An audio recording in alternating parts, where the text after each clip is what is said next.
Campaign finance laws right now are pretty dysfunctional. They were originally intended to set a limit on what people can contribute. And actually, in their original form, they were intended to set a limit on what could be spent on campaigns. They required disclosure of the sources of money, and they prohibited certain organizations or certain entities from giving money. So corporations, labor unions, and this at the federal level, could not give to campaigns. Foreign nationals cannot give at any level, federal, state, or local, to campaigns. And so originally what we had was a system that was intended for the individual, had limits on what the individual could give. It allowed PACs that could have a slightly higher limit, but it was all about putting some limit on the money. The first real problems came in 1976 with Buckley versus Valeo, a Supreme Court case that looked at the Federal Election Campaign Act. And the Supreme Court took a look at it and basically made a mess of it by deciding for constitutional reasons that you could not limit how much a person could spend independently of a campaign. You could not limit how much a campaign could spend on the campaign itself. You could have limits on contributions. So for a while, that was a system we had, but almost immediately it began to deteriorate. It was Michael Dukakis's campaign that came up with this idea of using soft money, which is money that's outside the limits and prohibitions of the law. It's not supposed to be spent on federal elections. One of the chief people of his campaign talked about, we figured out a way to raise $50 million, which is a small amount now, outside the limits and prohibitions to help his campaign. And what they did was they had the party, political party, Democratic Party, raise this money outside the limits and say, we're not using it directly to support Michael Dukakis for president. We're going to tout his accomplishments, but never say vote for him. We're going to say Michael Dukakis is a great person, but never going to say vote for him. And the FEC allowed that to go on. We had the Bipartisan Campaign Reform Act of 2002, BICRA, the McCain-Feingold law. And it really did make some dramatic changes. Federal office holders can't solicit money outside the limits and prohibitions. The political parties, national political parties cannot take any money that's outside the limits and prohibitions. And again, as always happens in these things, the loopholes started to develop. The FEC allowed more and more loopholes, and the law started to deteriorate pretty quickly.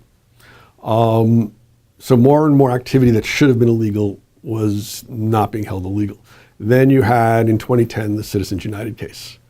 And in that case, the Supreme Court said for the first time that corporations, and presumably labor unions, can make unlimited, what are called independent expenditures as long as they're not coordinated with the campaign, make them unlimited amounts.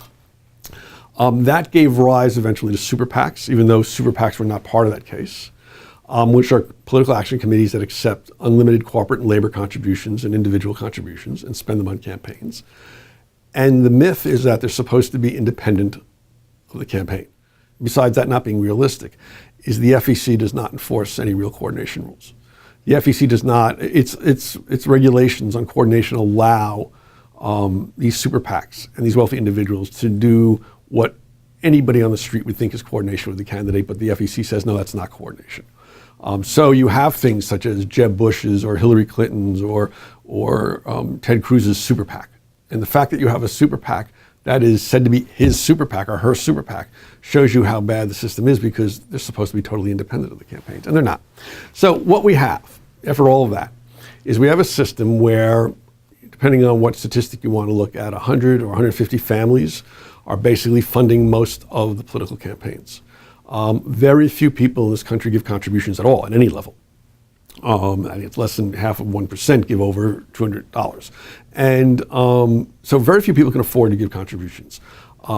But when the contribution limit of $2,700, or what is now $2,700, was in effect, at least if you could give 100 or 200 or 300, which some people can do, you would think that you would have some participation in the system.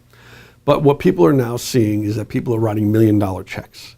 They may be going to this super PAC, but as far as the contributor is concerned, as far as the candidate is concerned, it's no different than giving it to the candidate. And so a very small group of people are basically funding these campaigns. How does that affect inequality? Well, right there you have a basic inequality in democracy. The campaign finance system, I think, is our number one problem in this country right now, because I think it impacts everything else. I think there are very few issues that are not impacted by money in politics. And what that means is that those with the most money basically have their views heard the most. and have the most say. And we see the effect of that every day in our country, and that's not good for democracy.